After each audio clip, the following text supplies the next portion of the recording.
कमल किशोर गुप्ता पूछ रहे हैं जापान से,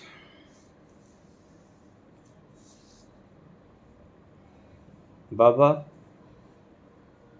आप आध्यात्मिकता को वैज्ञानिकता के साथ कनेक्ट कर देते हैं।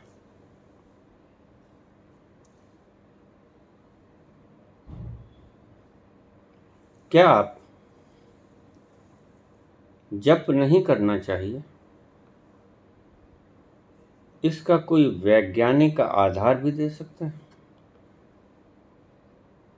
क्योंकि मैं आपको धार्मिक तो मानता ही हूं, साथ में आपको परम वैज्ञानिकता की सूचियों में भी रखता हूं। इतने वैज्ञानिक ढंग से किसी ने भी ईश्वर की व्याख्या नहीं की। जापान से गुप्ता जी, समझिए, समझने की चेष्टा कीजिए।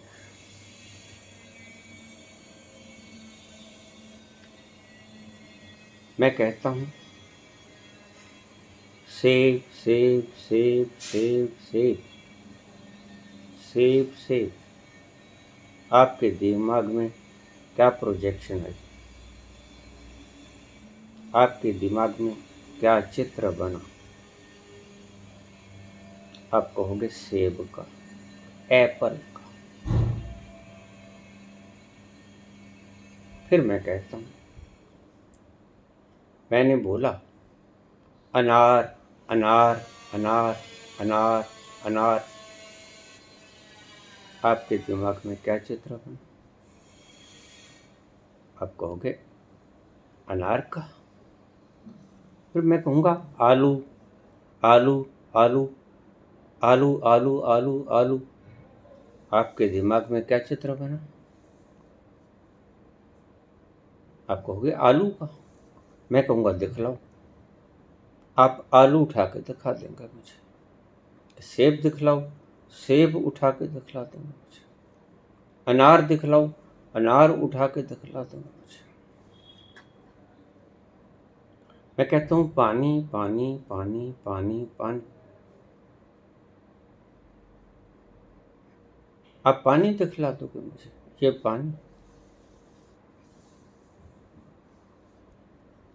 आपको कैसे पता लगा कि ये पानी?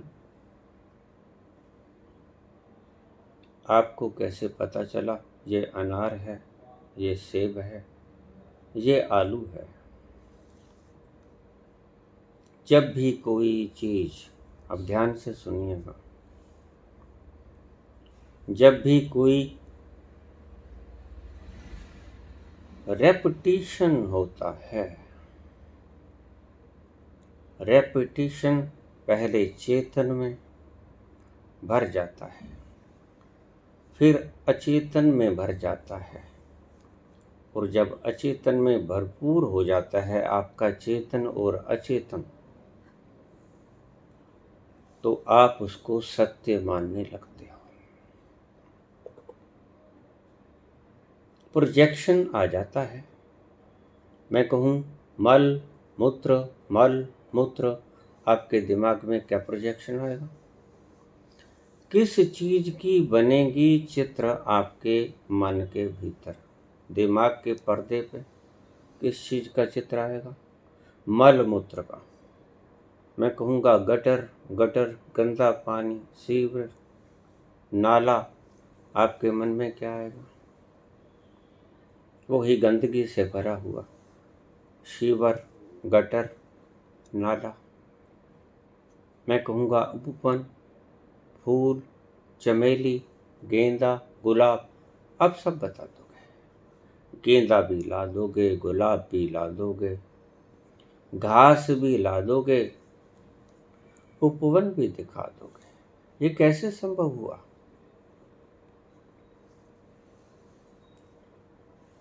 अगर किसी चीनी को बुला लिया जाए,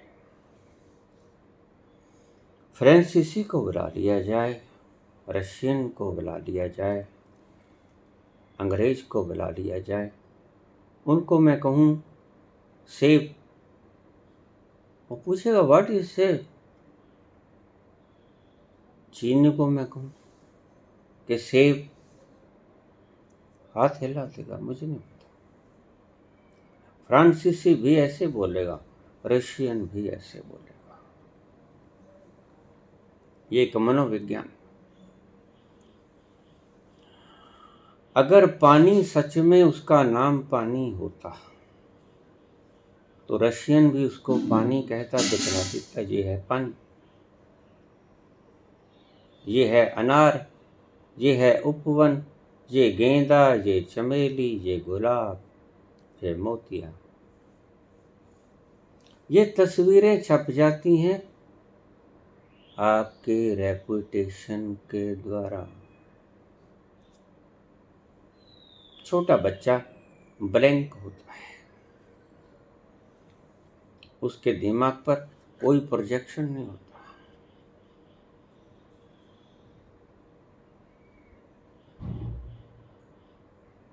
तो पूछता है कौवे को देखकर, माँ ये क्या है?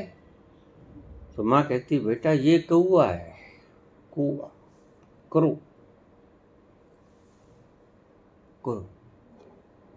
कोयल को देखकर पूछता है, पानी को देखकर ये क्या है माता? माँ कहेगी पानी, पानी है।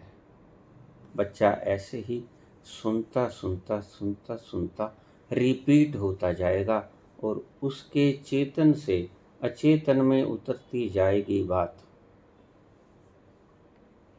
ये है कमल, ये है कौवा, ये है पानी।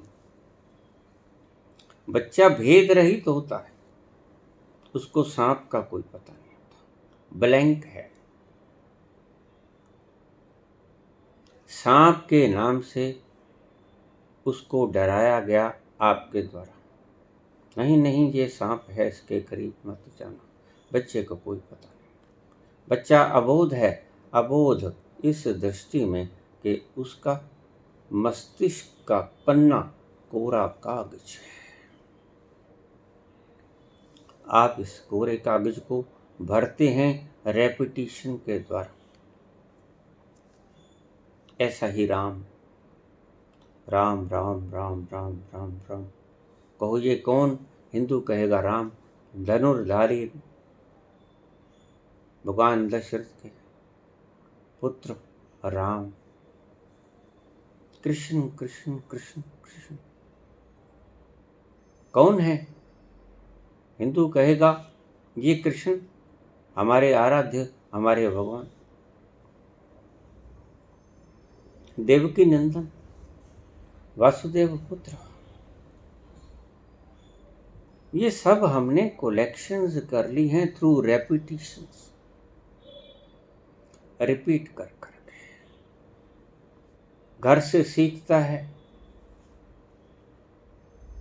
और उसके भीतर चेतन से अचेतन में वो चीजें फीड होती जाती हैं। चेतन टू अचेतन, conscious to unconscious, conscious to unconscious.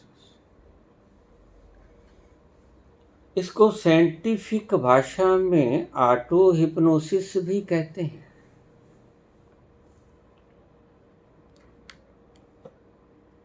Auto hypnotism, आप खुद को हिप्नोटाइज कर लेते हो। कोई कहेगा सेब लेके आओ, आप सेब लेने चले जाओगे, अनार लेके नहीं लौटोगे। कोई कहेगा दूध लेके आओ, आप दही लेके नहीं लौटोगे। क्यों? क्योंकि सारी सभ्यता ने, सारे समाज ने, आपकी सारी परंपरा ने आपके चेतन में से आपके अचेतन में तहें बना दी हैं उन शब्दों की, इमेजेस की, कोरिलेटेड। एप्पल कोरिलेटेड है फ्रूट से, कर्ड कोरिलेटेड है भोजन से, खाना है। दुग्ध, जैसे जैसे आप बोलते जाओगे, रेपुटेशन के कारण आपके अचेतन में उतरी हुई बात आपके चेतन में फेंक देगी जरूर। जैसे आप नेट पर सर्च मारते हो, नेट धड़म से आपके आगे वो चीज़ फेंक देता है कि ये, ऐसे ही मन की प्रक्रिया। आपको कहते हैं पानी पी लो, अगर आपको प्यास नहीं होती तो आप कहते हैं नहीं पी। अगर प्यास होती है तो आप कहोगे कि पानी मांग के कहोगे पानी दे दो, प्यास लगी, भूखे हैं रोटी दे दो। सारी प्रक्रिया शब्दों की, लिपियों की मैन मेड है, निर्मित है, सत्य नहीं है। ओनली रेपिटेशन है, दोहराव है, और दोहराव मन गढ़ंत होता है, मन तक, भावनाओं तक रहता है सिर्फ। मन और भावनाओं तक जो सीमित हो वो रेपिटेशन, बुद्धि तक जो सीमित हो वो रेपिटेशन, उसे आत्म सम्मोहन भी कहते हैं, ऑटो हिप्नोटिज्म भी कहते हैं।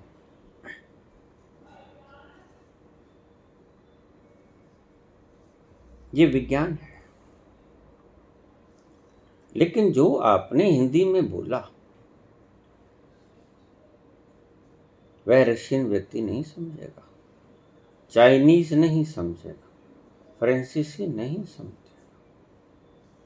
अंग्रेज नहीं समझेगा, और कितनी भाषाएं हैं विश्व में, वो आपके शब्द से कुछ भी नहीं समझ पाएंगे। क्यों? क्योंकि उन्होंने अपनी रेपिटेशन कर कर उनके अचेतन मन में वो चीज बसा ली।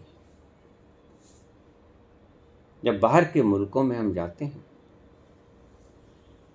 और बाहर की मुल्कों की भाषा वेटर्स नहीं जानते तो हमें वो चीज़ दिखानी पड़ती है। पानी पीना है तो पानी दिखाएंगे, पानी, ये गिलास में पानी, give me water, give me food, हम दिखलाएंगे, उनको शक्ल दिखाएंगे, वो चेंज नहीं होता। रोटी का नाम चेंज हो जाता है, पानी का नाम चेंज हो जाता है, फलों के नाम चेंज हो जाते हैं, तमाम यूनिवर्स की चीज़ों के नाम चेंज हो जाते हैं, चीज़ें चेंज नहीं होती। कहने की मतलब ईश्वरीय निर्मित व्यवस्थाएं नहीं बदलती, मानव निर्मित व्यवस्थाएं बदलती हैं, जगह जगह हजारों लाखों लाखों बार बदलती हैं। लेकिन ईश्वरीय निमित्त चीज़ें, ईश्वरीय प्रदत्त चीज़ें, ईश्वरीय निर्मित चीज़ें, क्रिएटेड बाय गॉड, वो नहीं बदलती। रोटी किसी को भी दिखला दो वो समझ जाएगा भूखा है, पानी किसी को भी दिखला दो, दूध किसी को भी दिखला दो, सब्जी दाल भात चीनी किसी को भी दिखला दो वो समझ जाएगा, उसे बोलना नहीं पड़ेगा। ये भाषा होती है, इसे मूक भाषा कहते हैं। ये ईश्वरीय भाषा है। वो जो आप बोलते हैं जप, राम राम राम राम राम राम, कृष्ण कृष्ण राधे राधे राधे राधे, यह तो कोरी बकवास है। यह आपके भीतर जाके जम जाएगी।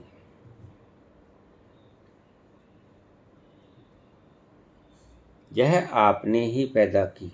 बच्चे को क्या पता था? बच्चे के आगे दूध रख के देखो, बच्चे के आगे सांप रख के देखो, बिच्छू रख के देखो, वो सांप के साथ भी खेलेगा, बिच्छू के साथ भी खेलेगा, उसके लिए खिलौना है। उसका दिमाग का पर्दा ब्लैंक है, रिपीट नहीं किया गया, कुछ सिखाया नहीं गया उसे कुछ। अगर आपको कोई कहे कि बाजार में से तोरी खरीद लो, तो आप सेब कभी नहीं लेके आओगे। तोरी खरीद लो, आलू नहीं लेके आओगे। आपने न जाने अनगिनत चीजों का कितना प्रोजेक्शन अपने अचेतन मन में कोलेक्ट कर रखा है, इकट्ठा कर रखा है। उससे मैं कहता हूं ऑटो हिप्नोसिस। आपका अचेतन भरा पड़ा है, जैसे आपका फोन बिना जरूरत की सामग्रियों से भरा पड़ा, तो मैं क्या कहूंगा, फॉर्मेट फेर दो, डिलीट इट, कोई आवश्यकता नहीं। ईश्वर तक पहुंचने के लिए भी मैं यही कहता हूं, फॉर्मेट मार दो। कोई राम नहीं, कोई रहीम नहीं, कोई अल्लाह नहीं, कोई राधे नहीं, कोई कृष्ण नहीं। Format it, delete. क्यों? क्योंकि ये आपकी प्रोजेक्शंस हैं, आपके मन की प्रोजेक्शंस हैं, आपके दोहराने मात्र से आपके अचेतन में बस गई हैं, और ये भार हैं। क्योंकि जब आप डिलीट मार देते हो तो आपका मोबाइल खाली हो जाता है, फॉर्मेट मार देते हो सारा कुछ खाली हो जाता है।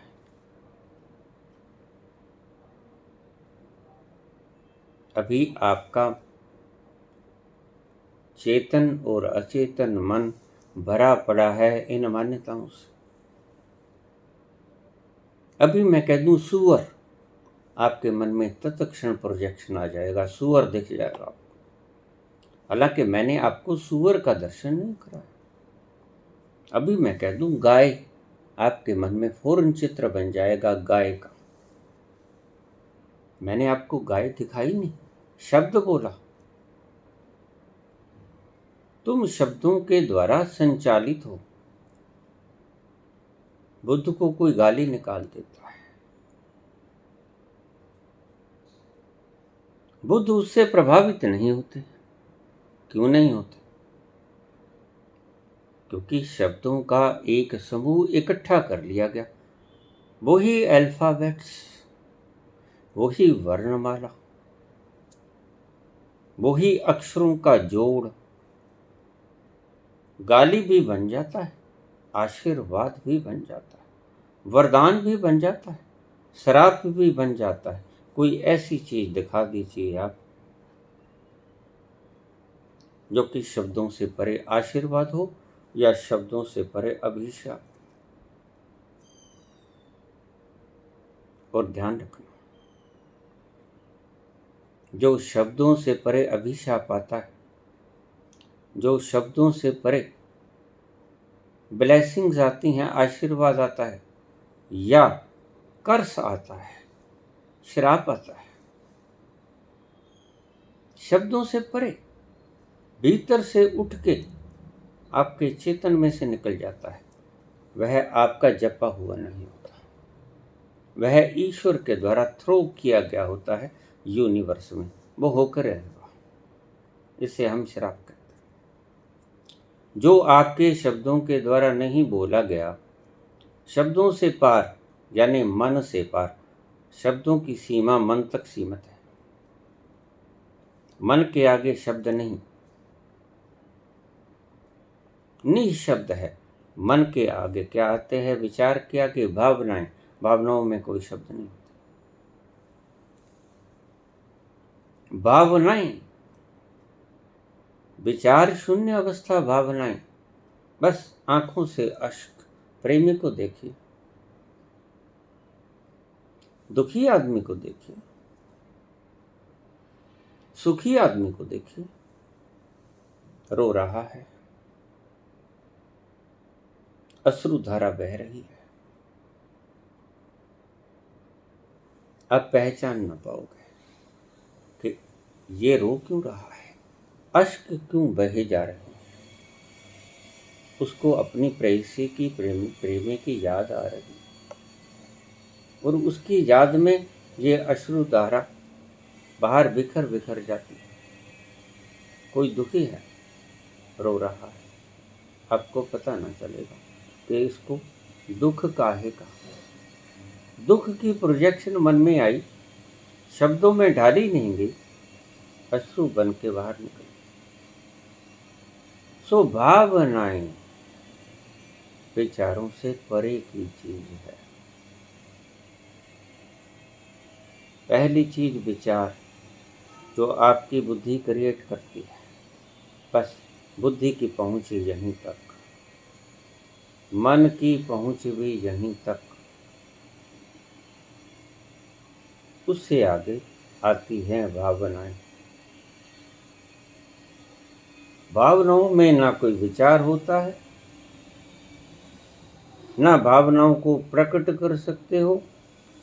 भावनाओं को अगर कोई समझ ले तो समझ ले, बताई नहीं जा सकती। जैसे ही प्रकट करोगे, भावनाएं पूरी पूरी नहीं कही जा सकेंगी, अधूरी अधूरी बोली जाएंगी। मानव मन कितना असमर्थ है, अपने मन तक की भावनाओं को शब्दों का मूर्त रूप तक नहीं दे पाता। इस विशाल विराट को शब्दों का रूप कैसे दे पाएगा, कभी आपने सोचा? आप अपनी ही भावनाओं को विचारों में कन्वर्ट नहीं कर सकते। You cannot convert your emotions in thoughts.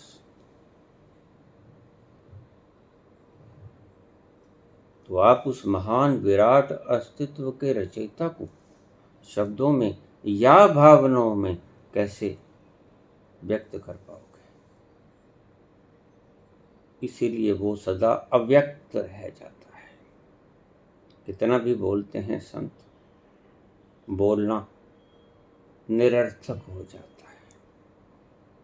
बोलते हैं, सच में तो वो बोलते नहीं। मैंने पहले भी बहुत बार समझाया, उनकी गगरिया इतनी भर जाती है अमृत से कि और अमृत की एक आधी बूंद भी समा नहीं सकती। तो जब ऊपर से गगन मंडल से उनकी गगरिया में गिरेगा अमृत, तो जगह तो है नहीं, बिखरेगा, विल स्कैटर। वो स्कैटर हुआ हुआ ज्ञान, वो स्कैटर हुआ हुआ अमृत, उसको हम कहते हैं संतों का बोलना। और संतों का बोलना सहज होता है। साधु बोले सहज स्वभाव, साधु का बोला वृथा न जाए। सहज बोलता है, सच पूछो तो बोलता भी नहीं, सच पूछो तो उसका अमृत बिखरता है, जो वैसे भी बिखरना था। अगर नहीं बोलता तो भी बिखरना था, लेकिन अगर बोल देता है तो भी बिखरता है। जैसे भावनाएं आंसुओं में तब्दील हो जाती, भावनाएं क्रोध में तब्दील हो जाती हैं, भावनाएं तुम्हारे विकारों में तब्दील हो जाती हैं। काम, क्रोध, लोभ भावना है, अहंकार भावना है। ये तब्दील हो जाती हैं भावनाएं।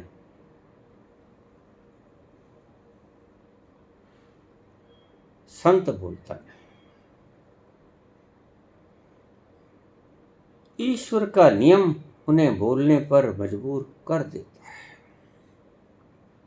क्योंकि गगरिया में समाया नहीं अमृत का एक कण भी, बिखर गया बाहर। बिखरना ही था, इसलिए संत बोलता है। मैं जब बहुत साल तक 85 के बाद करीब 20-35 वर्ष तक जब मैं मौन रहा, तो बिखरता हुआ ये अमृत मैं इन अदृश्य आत्माओं को बांटा करता था। मेरे चारों तरफ ये अदृश्य आत्माएं होती और मैं उनसे बोलता, बिखरता कुछ नहीं कर सकता। ये बिखरता और उनसे बोलता, मूक भाषा में बोलता। बिखरना आवश्यक, जो गागर भर गई बिखरेगी, ये पक्का है, निश्चित है, नियम है।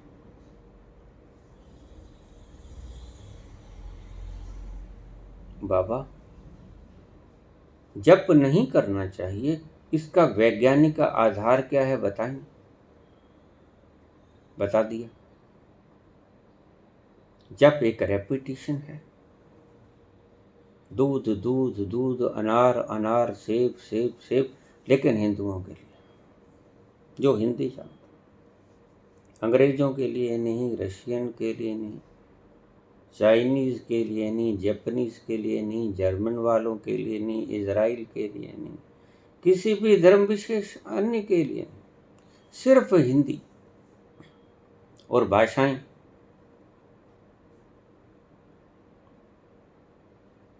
तमाम विश्व में हजारों भाषाएं हैं। हर 10 मील पर भाषा बदल जाती है। शब्द चाहे वही रहते हैं, बोलने के अंदाज बदल जाते हैं हर 10 मील पर, और शायद मैंने ज़्यादा कह दिया। एक दूसरे घर के शब्द बदल जाते हैं।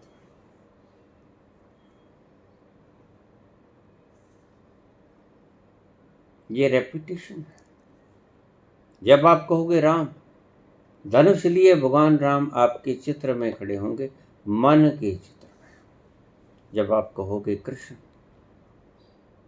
वो सुदर्शन चक्र उंगली के अंदर धारण किए हुए आपको नजर आएगा। क्या बात, जब कृष्ण कहा तो आपको धनुष वाले राम क्यों नहीं दिखे? जब राम कहा आपको वो सुदर्शन चक्रधारी कृष्ण क्यों नहीं दिखे? फिर कृष्ण को जपने वाला व्यक्ति कहेगा रात्रि को मुझे भगवान कृष्ण दिखे सपने में। भाई दिख भी नहीं सकते थे कोई और। जब आपने अचेतन में बसा ही वो लिए हैं तो राम दिखेंगे कैसे? अल्लाह को जपने वाले को हजरत नहीं दिखेंगे, और कौन दिखेंगे? और ईसाइयत को प्रेम करने वाले को जीसस क्राइस्ट नहीं दिखेंगे, और क्या कृष्ण दिखेंगे? नहीं दिखेंगे।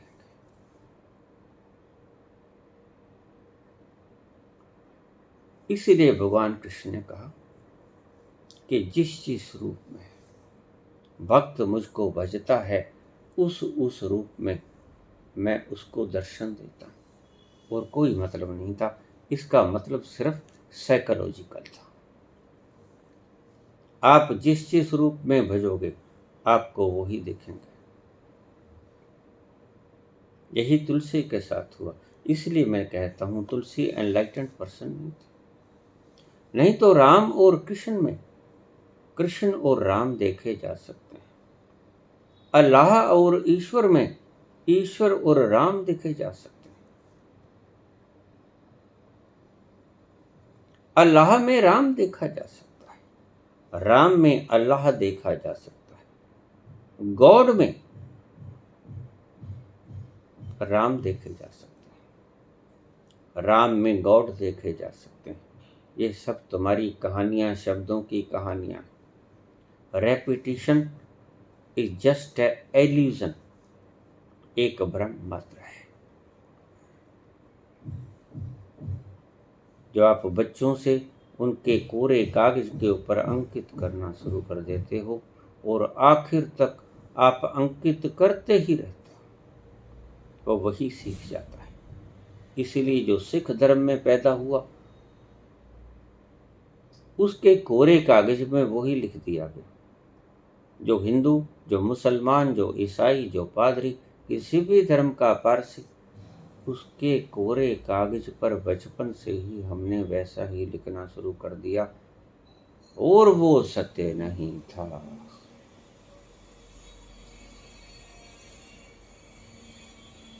कहाँ जपता है मुसलमान राम राम? कहाँ जपता है ईसाई कृष्ण कृष्ण, कहाँ जपता है हिंदू गॉड गॉड। कह देते हैं ओ माय गॉड, बात अलग है, ऐसा मत करो, ये बात अलग है। जो लोग अंग्रेजी कम जानते हैं वो अपनी प्रतिभा को तो बिखेरना होता है ना, प्रदर्शन तो करना होता है, और प्रदर्शन ही ना हुआ तो जिंदगी जीना बेकार हो गया। जिंदगी में आया कि गया, तथागत की भी कोई जिंदगी है। बुद्ध को तथागत कहते हैं, जैसा आया वैसे चला गया, जरा भी हवा के झोंके की तरह पता ही न चला। तथागत जैसे आया गत चला गया, इसलिए बुद्ध ऐसे ही आए, किसी को पता भी ना चला।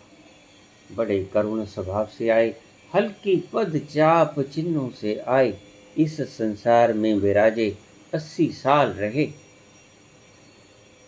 और प्रस्थान भी चल गए और पता भी ना चला कब आए कब चले गए।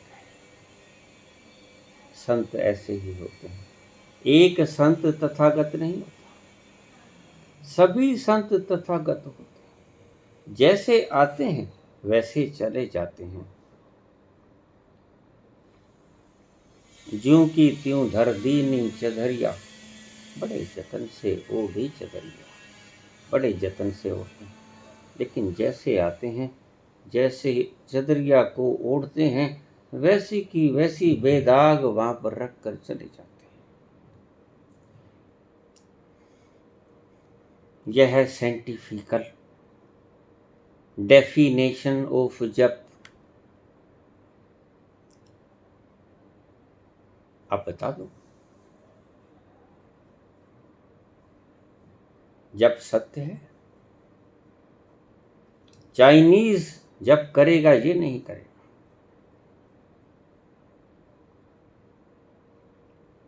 तुलसीदास वृंदावन में कृष्ण भगवान की मूर्ति के आगे जाके कहते हैं,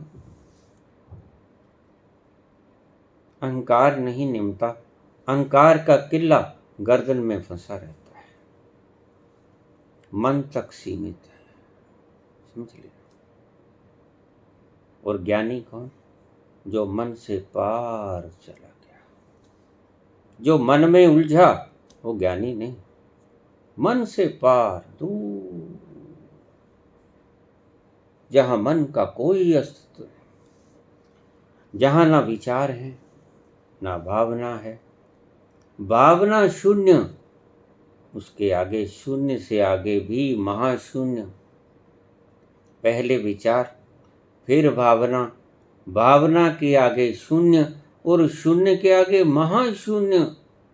वहां कुछ भी नहीं पहुंचता, ना आपका सुख पहुंचता है, ना दुख, ना आपके विचार, ना आपके भाव, वहां कुछ नहीं पहुंचता है। अनरीचेबल प्लेस, ऐसा स्थान है जहां कोई पहुंच नहीं सकता। आपकी भावना, आपका विचार, सब पूरे रह जाता है, इधर रह जाता है। संत कौन?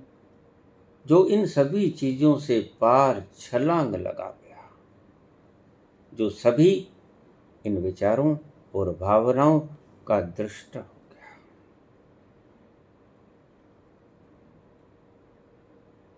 जैसे ही तुम मन के पार गए, शून्य में उतरे, और शून्य से जब देखोगे तो आपको सारा दृश्य जगत तो आएगा, लेकिन अपना ही स्वरूप नजर आएगा। और जैसे शून्य से महाशून्य में उतरे तो अपना स्वरूप भी नजर नहीं आएगा, तुम बेलीन हो गए। समुद्र को पता नहीं चलता कि मैं समुद्र हूं, बूंद को पता चलता है कि मैं समुद्र का अंश हूं। बड़ी गहरी बातें हैं, शब्दों में ढालने का प्रयत्न कर रहा हूं, चूक होगी निश्चित, कमेंट मत करिएगा। कमेंट करना अज्ञानी व्यक्तियों का लक्षण है, जो जानते नहीं वो कमेंट करके और अपने आप को ज्ञानी बनाने का प्रयत्न करते हैं। विचार से भावना, भावना से शून्य, और शून्य से महाशून्य। शून्य में जाके तुम दृष्टा हो जाते हो, समग्र के दृष्टा हो जाते हो, और महाशून्य में जाके दृष्टा भी खत्म हो जाता है, कुछ ना बचा। इसे ही हम प्रलय कहते हैं।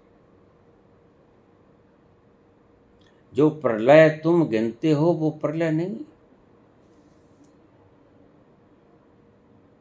प्रलय कभी होती ही नहीं। इस संसार की प्रलय कभी नहीं होती, ये तुम्हारी मान्यताएं मात्र है।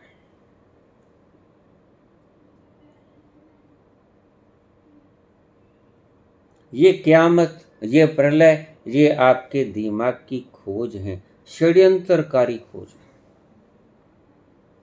हम इंतजार करेंगे क़यामत तक, खुदा करे कि क़यामत हो और तू आए। ना क़यामत होती है, ना वो आता है।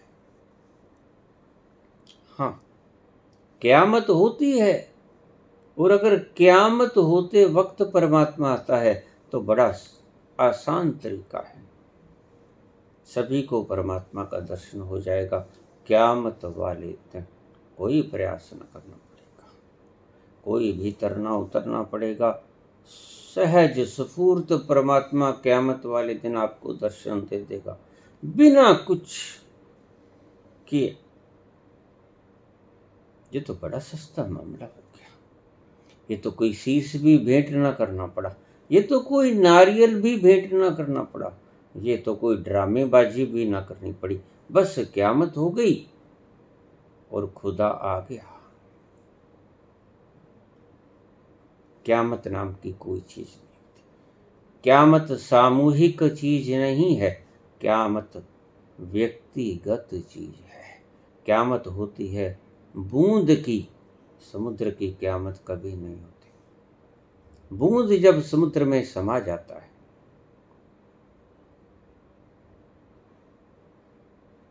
और जब क़यामत शून्य महाशून्य में समा जाती है तो क़यामत आ जाती है।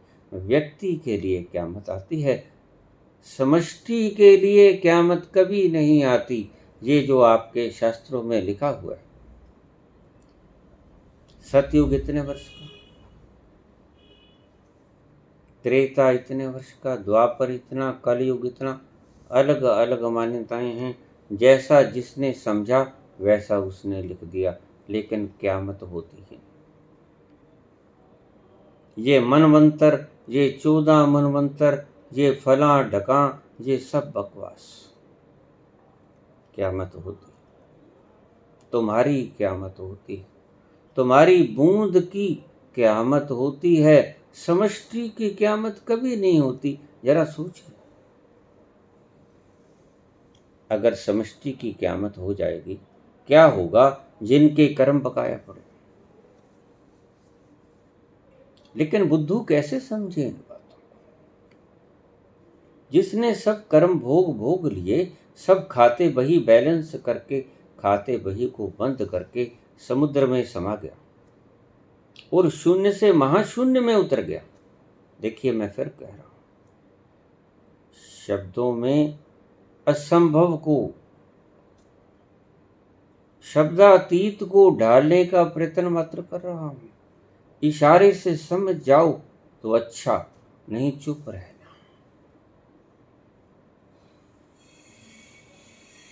हर बात आपकी समझ में नहीं आती, लेकिन जैसे आपके साथ गुजरेगी वो समझाती है। करोगे याद तो हर बात याद आएगी।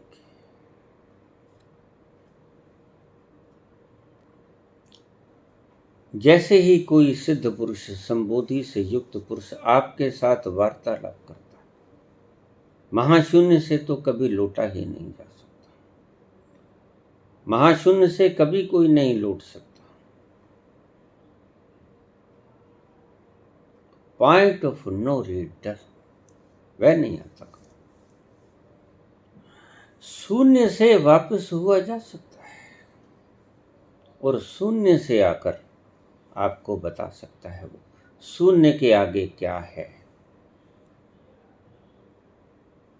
महाशून्य बस सिर्फ दर्शन भर कर सकता है, क्योंकि फिर तो विलीन हो गया, फिर तो नमक खुर गया पानी में, कैसे ढूंढोगे? अब वो जुदा नहीं होगा। जब बूंद समुद्र में समा गई, आप ढूंढ भी ना पाओगे कौन सी बूंद समुद्र में समाई थी। आज हम पूजे जा रहे हैं जो अस्तित्वगत तो है, विराट बन के हैं। कृष्ण आज कृष्ण जैसे नहीं मौजूद है। ये जो स्वप्न में आपको दिखते हैं, जो वृंदावन में निधि वन में रास रचाते हैं, ये आपका इल्यूजन है। देख लेना, ये कृष्ण नहीं आते। कृष्ण तो महाशून्य में एक अब के चले गए। और अगर आप उसे कहते हो कि वह कृष्ण का रूप धरकर गोपियों से रास मात्र रचाने के लिए आता है, तो अभी वासना शेष रह गई दिखती।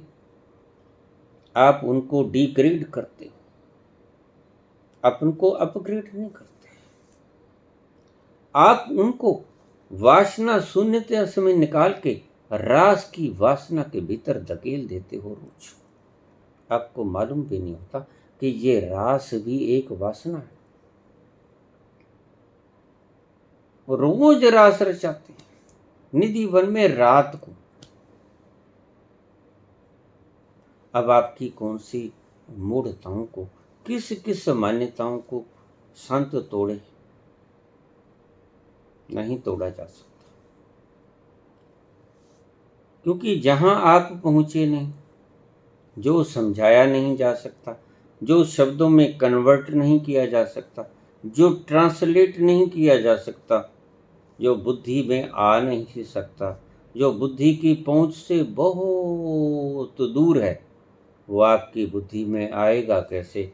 और बुद्धि में आएगा तो शब्दों में कन्वर्ट होगा। बुद्धि में आए बिना शब्दों में कन्वर्ट हो ही नहीं सकता। आपकी भावना तक शब्दों में कन्वर्ट नहीं हो सकती। आप कहते हो मैं दुखी हूं, मैं बोलूं कि दुख को निकाल के दिखाओ वो कौन सा है, मैं जरा निपटूं उस दुख से, आप कहोगे नहीं दिखाया जा सकता। बस बताई जा सकती है वेदना। आप खुश हो, मैं कहूं कि आपकी खुशी को निकाल के दिखाओ, कौन सी है वो खुशी, ताकि हम सबको बांट सकें। आप कहोगे दिखाई नहीं जा सकती। भावना तक को व्यक्त करने में आपकी बुद्धि असमर्थ पड़ जाती है, तो उस परम सृजनाकारी, उस परम विराट सृजक को आप बोल कैसे पाओगे? कभी सोचा? बोलोगे तो उसकी बेइज्जती करोगे। कृष्ण की रोज बेइज्जती करते हो। निधि वन में रास रचाने आते हैं, इसका मतलब अभी बाकी रह गया। वासना का एक झरोखा, एक तत्व उनके भीतर बचा रह गया, जो रास रचाने की बात है।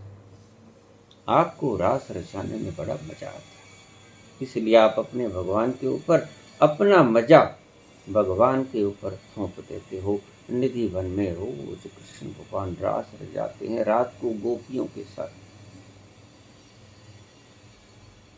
आपको पता है कि रास एक तरह की वासना है।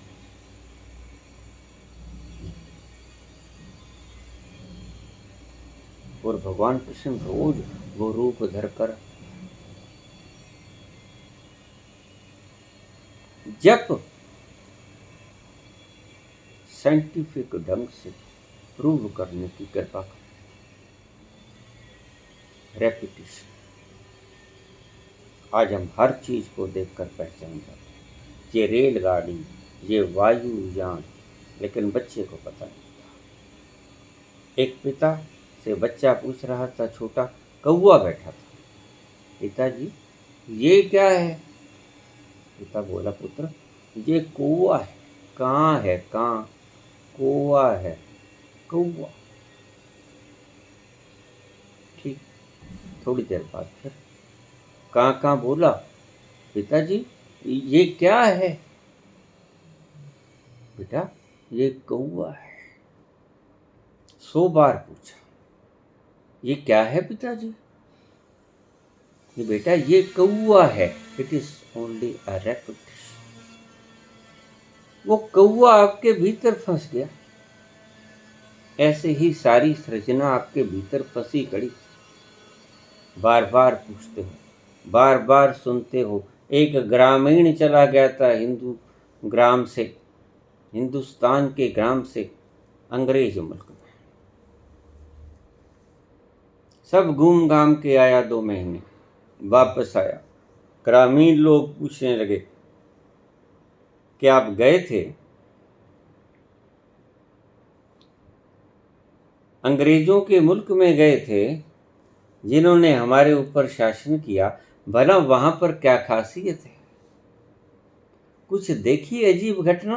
कहता हाँ, बड़ी अजीब घटना तो मैंने एक ये देखी कि जिस अंग्रेजी को सीखने के लिए हम वर्षों खर्च कर देते हैं, आईलेट्स वगैरह के कोर्स करते हैं, वहाँ जन्मजात बच्चा अंग्रेजी बोलता है। ये सबसे बड़ा अजूबा मैंने देखा। वहाँ रेपुटेशन ही अंग्रेजी की है, यहाँ रेपुटेशन हिंदी, पंजाबी, तमिल, मराठी वगैरह की होती। और कई तो प्रदेश एक दूसरे प्रदेश की भाषा तक नहीं समझते, हम जिसे इंडिया कहते हैं। तो हमें एक कॉमन भाषा को रचना होगा। बहुत से प्रदेशों में हिंदी तक के लिए लोग अज्ञानी हैं, पूर्ण हिंदी का विवरण जानते नहीं। हम एक राष्ट्रभाषा को आज पैदा नहीं कर पाए। एक राष्ट्रभाषा, इसी के ऊपर उत्पात खड़े हो जाते हैं, जबकि भाषा तो भाषा ही संकेत मात्र है।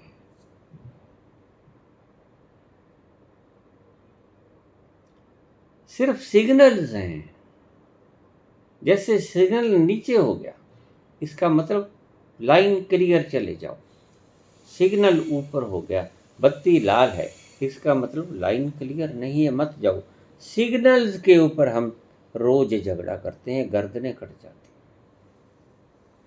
उसका नाम राम है, कृष्ण है या अल्लाह है, इसके ऊपर गर्दनें कट जाती, लहू बिखर जाते, माताओं के सुपुत्र लुढ़क जाते हैं, जमीन पकड़ लेते हैं।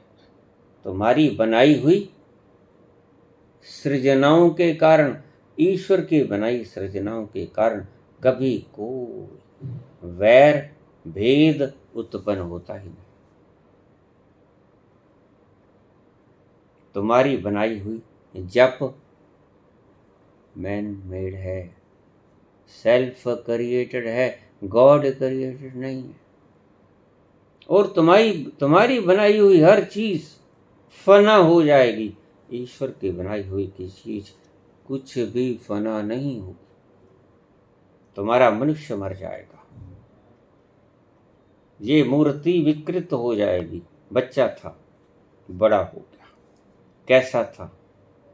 वृद्ध होने लगा, झुर्रियां पड़ गई, मर गया, बिखर गया। लेकिन क्या उसके भीतर का तत्व भी बिखरा? नहीं बिखरा। बल्ब फ्यूज हो गया माना, लेकिन इलेक्ट्रिसिटी आज भी विद्युत का प्रवाह जारी है। विद्युत आज भी है, विद्युत मरी नहीं। मैन मेड चीजों की विनष्टि होती है, गॉड मेड चीजों की विनष्टि नहीं होती।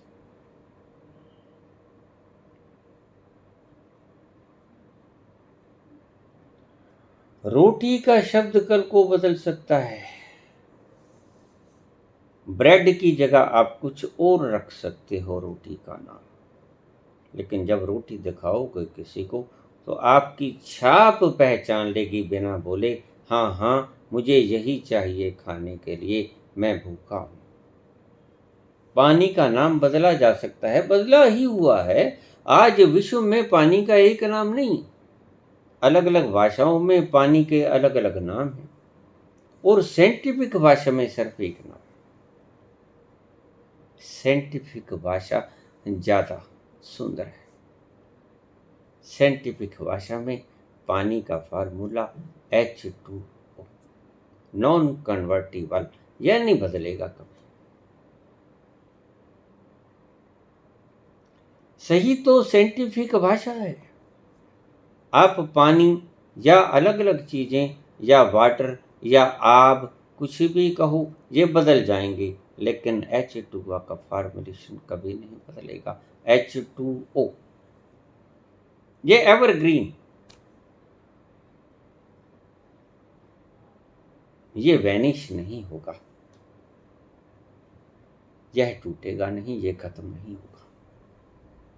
ईश्वर की हर चीज बची रहेगी, आपकी बनाई हर चीज बिखर जाएगी। आप जिस मनुष्य को कोई नाम देते हो और कहते हो मेरा नाम जिंदा रहेगा, बिखर गया, माटी बिखर गई, ठेला था माटी का, बिखर गया। माटी का पुतरा कैसे नचता है, नाचता है, गाता है, ईर्ष्या करता, द्वेष करता, प्रेम करता, ज्ञान देता, ज्ञान लेता, बुद्धू बनता, समझदार बनता। बहुत से रूप हैं इसके, लेकिन बिखर जाता है तो क्या जो शेष रह जाती है माटी या जल या वायु, वो भी बिखर जाती है? नहीं, वो यहीं रहती। मैं साइंस जब पढ़ता था, मैंने फिजिक्स की किताब खोली तो फिजिक्स की किताब में सबसे पहला शब्द लिखा था, matter can neither be created nor can be destroyed. पदार्थ ना काटा जा सकता है, ना जन्माया जा सकता है। पदार्थ ना पैदा किया जा सकता है, ना विनष्ट किया जा सकता है। मैंने अपने प्रोफेसर से पूछा, matter can neither be created, ये पदार्थ ना पैदा किया जा सकता, नॉर कैन बी डिस्ट्रॉयड, और विनष्ट भी नहीं किया जा सकता, फिर का आप किस बात की मूली हो? वो कहते हैं हम ना इसे विनष्ट कर सकते हैं, ना इसे बना सकते हैं, वी कैन ओनली इनोवेट। हम सिर्फ उसकी रचना को उघाड़ सकते हैं कि इसके भीतर क्या है। पानी ना बनाया जाता, ना विनष्ट किया जा सकता, किसी न किसी रूप में विद्यमान रहेगा, बर्फ बनकर रहे, वाष्प बनकर रहे, लेकिन उसका ईश्वर का बनाया हुआ H2O फार्मूला हमने खोज लिया कि इसकी केमिकल संरचना क्या है, 2 हाइड्रोजन और 1 ऑक्सीजन, ये नहीं बदलेगी।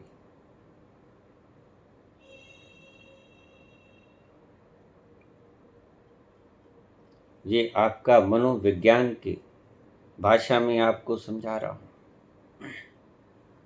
अगर मन से इधर इधर रहना है तो भटकोगे, शब्दों में भटक जाओगे, शब्दों का जवाब शब्दों से ढूंढोगे, मिल जाएगा बताने वाले बहुत हैं, अड्डे लगा के बैठे हैं, वो सबसे बड़े ज्ञानी हैं, वो आपको सब कुछ बतला देंगे। दे नो एवरीथिंग, सभी कुछ जानते, परम ज्ञान। शायद क्रिएट भी उन्होंने ही किया होगा, शायद प्रलय भी वो ही लेके आएंगे। एक बाबा थे यहाँ जो कि प्रलय करके सतयुग सृजित करने के लिए आए थे। सतयुग तो सृजित नहीं हुआ, खुद लुढ़क गए। उस बाबा का नाम आप पूछ लेना, मिल जाएगा, बता देगा, कोई ना कोई तो बता ही देगा। बाबा खुद लुढ़ गए, सतयुग ना ला सके। मानसिक कल्पनाएं हैं। ओम जपो, राम जपो, गॉड जपो, वाहेगुरु जपो, सतनाम जपो, अल्लाह जपो, कुछ भी जपो, जप मात्र एक धोखा, एक इल्यूजन, रिपीटिशन मात्र एक इल्यूजन। ये इल्यूजन है जो आपने पैदा कर दिया। हम कहते हैं सेब, आप सेब उठा के दिखा दो, लेकिन वास्तव में अगर इस सेब का नाम हमने बचपन में मूली रख लिया तो आज ये मूली फीड हो गया होता आपके भीतर। हम कहते सेब लेके आओ, आप मूली ले आते, ये लो सेब। ये फीड है भीतर, सिर्फ अचेतन में उतर गई, बार बार रिपीट करने से अचेतन में उतर जाती है बात सदा के लिए। यही कुछ हुआ, जन्मों जन्मों से आपको सिखाया गया, ये सेब है बेटा, ये मूली है बेटा, ये गाजर है, ये अनार है, ये पालक है। जन्मों जन्मों से आपका चेतन भरता गया इसी मूढ़ता से।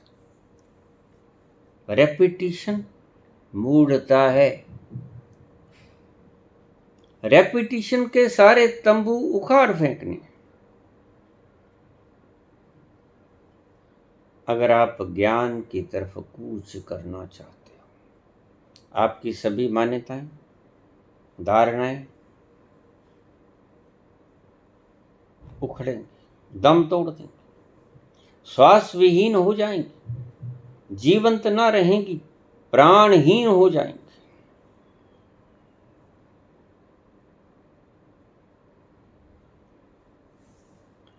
चीनी को हम कहें कि सेब लेके आओ, ना तो सेब लेके आ सकेगा, ना मूली लेके आ सकेगा। उसको जो समझाया गया उसकी भाषा में, उसको वही बोलेंगे तो प्रोजेक्शन आएगा दिमाग में। अगर वो नहीं बोलेगा, वो शब्द नहीं बोले जाएंगे, तो वो कुछ नहीं लेके आएगा, बिल्कुल बहरा बनकर आपके सामने खड़ा होगा। साहब मैं समझ नहीं सका, अपनी भाषा में बोले।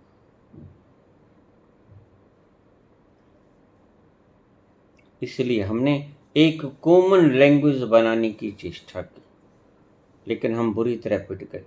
बहुत से मुल्क हैं जहां आज इंटरनेशनल भाषा जो कहलाई जाती है उसको लोग जानते ही नहीं।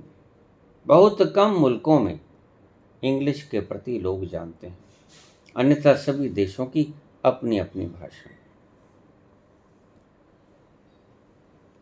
भाषाओं का अर्थ सिंबॉलिक रिप्रेजेंटेशन, एब्रीविएशन। केमिस्ट्री की भाषा में अगर कहें तो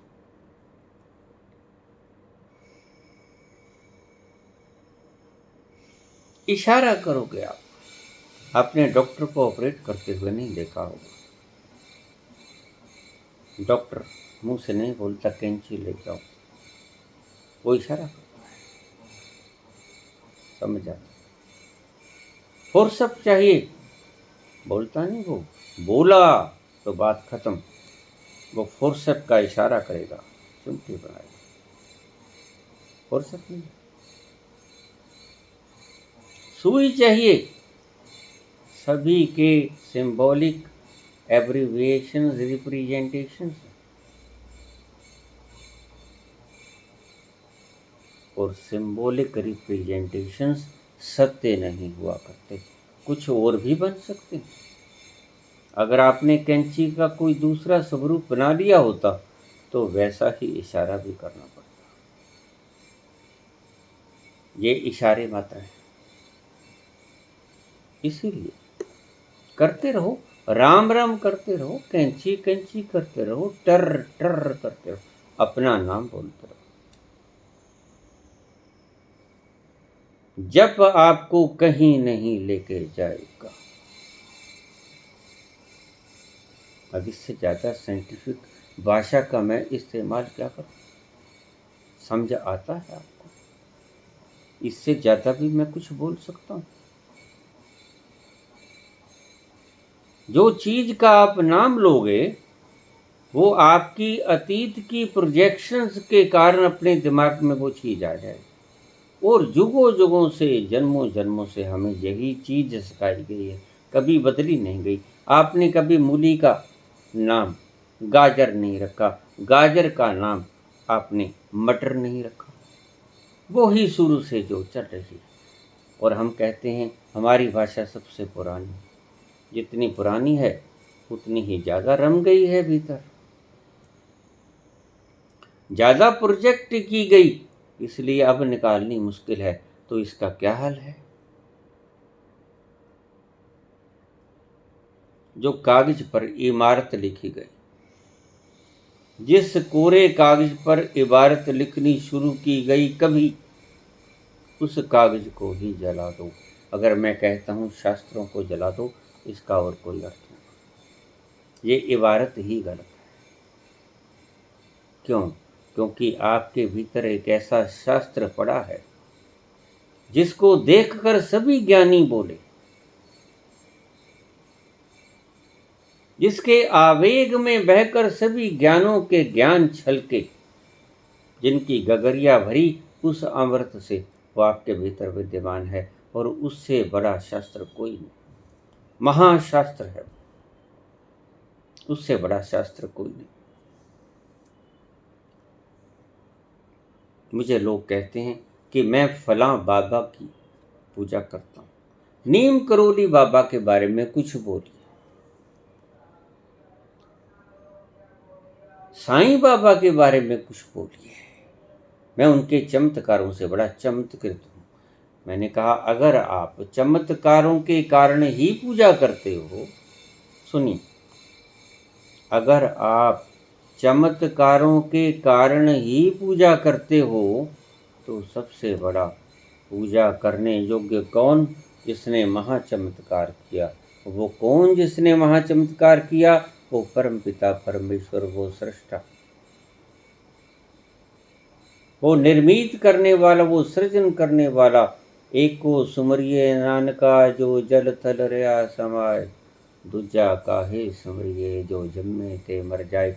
बाबा भी यही बात कहते हैं कि आदमी को क्यों सुमर रहे हो, ये गिर जाएगा, ढेला है मिट्टी का, बिखर जाएगा, माटी बन जाएगा। उसको सिमरो जिसने माटी का सृजन किया है।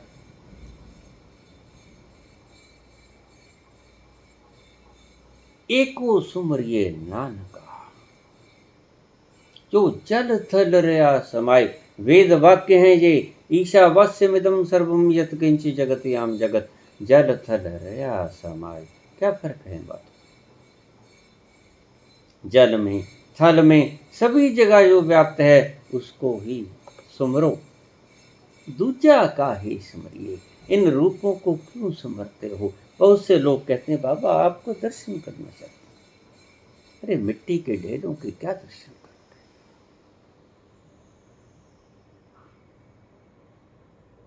दर्शन करने तो उसके भीतर जलती ज्योति के दर्शन करो, जो आपके भीतर भी है। आपको मेरे पास आने की आवश्यकता नहीं।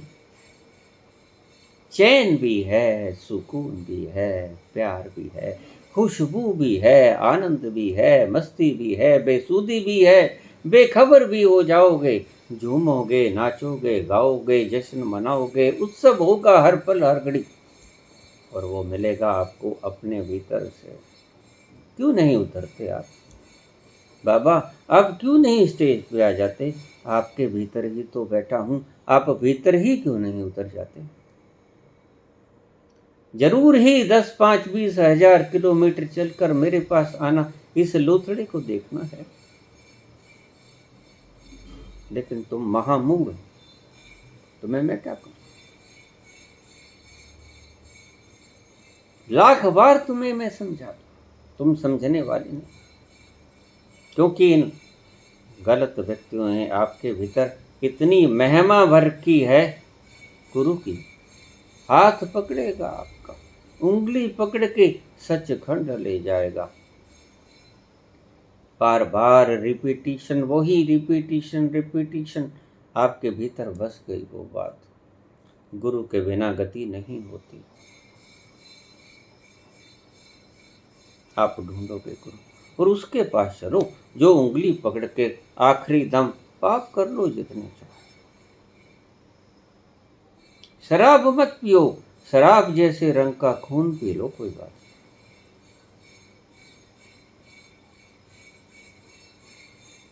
नहीं। रंग तो एक सा ही होता है, खून भी लाल होता है। इसलिए आप एक धर्म विशेष के लोगों को शराब पीते नहीं पाओगे, लोभी पाओगे, लोगों का खून चूसते पाओगे। रंग तो एक ही होता है।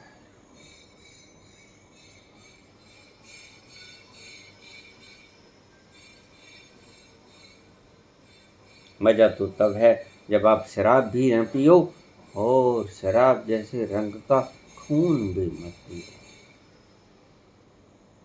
खून तो आप अच्छा अच्छा पी लेते हो, शराब छोड़ देते हो। मैं कहता हूं इससे अच्छा शराब पी लेते, खून छोड़ देते। खून जिंदगी है, खून जीवन देता है, जीवन ऊर्जा है खून।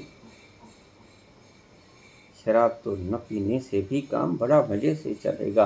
भीतर पड़ा है शराब का अमृत का झरना, समुद्र, डूबो उसके भीतर। बाहर के मैखाने की आवश्यकता नहीं।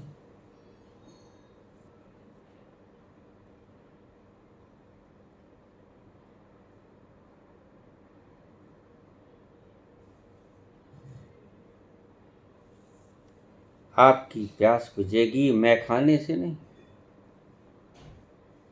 मैखानों के समुद्र से भरा हुआ मैखाना जब आप जाओगे तब आपकी प्यास बुझेगी, उससे पहले प्यास नहीं बुझेगी। ये जाम आपकी प्यास नहीं बुझा पाएंगे, इसलिए तो अगले दिन फिर जाना पड़ता है। जिन्ने नशे जहान दे उतर जान प्रभात, नाम खुमारी नानका चढ़ी रहे दिन रात।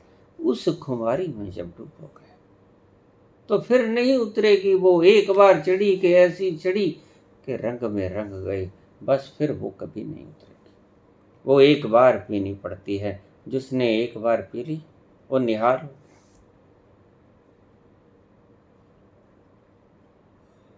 हम कहते हैं बोले सो निहाल। निहाल कौन होता है? जिसने उस बोली को सुन लिया जो आपके भीतर गुंजार हो रहा है काहे का। एक ओंकार, सत श्री अकाल, जो न मरता है, जो काल का ग्रास नहीं होता, जो सत्य है, साचा साहब साचा नाम।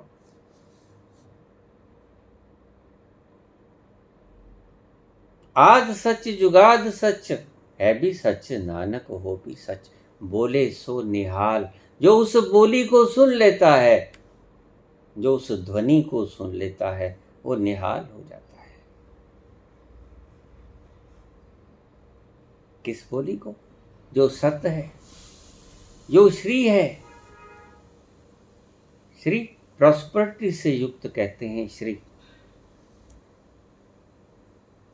सत्य है, श्री है, ये सारी प्रॉस्पेरिटी का मालिक वो रचनाकार, वो अकाल जिसकी मृत्यु नहीं होती, जो काल से परे, जो उसकी ध्वनि को सुन लेता है वह अमर हो जाता है, वह संतुष्ट हो जाता है, वह तृप्त हो जाता है। उसको कभी आप मार ना पाओगे। जिसको ये धुन सुनाई पड़ गई भीतर की, ना वो मरे न ठागे जाए, जिनके राम बसे मन माए। ना आप उनको मार सकोगे, ना उनको ठग सकोगे, जिनके भीतर परमात्मा का वो रूप अकाल मूर्ति बस गई। उसको आप कैसे ठगोगे? सारा माल उसका, आप चले जाओगे, माल यहीं बचेगा। माल कहीं नहीं ले जा पाओगे, माल उसका उसके पास रहेगा। इसलिए तो बेपरवाह बैठा है। कहाँ जाओगे बेटा? जहाँ जाओगे हमें ही पाओगे। अजी रूठ कर अब कहाँ जाइएगा, अजी रूठ कर अब कहाँ जाइएगा, जहाँ जाइएगा हमें पाइएगा, अजी रूठ कर अब कहाँ जाइएगा, जहाँ जाइएगा हमें पाइएगा, अजी रूठ कर अब कहाँ जाइएगा। धन्यवाद।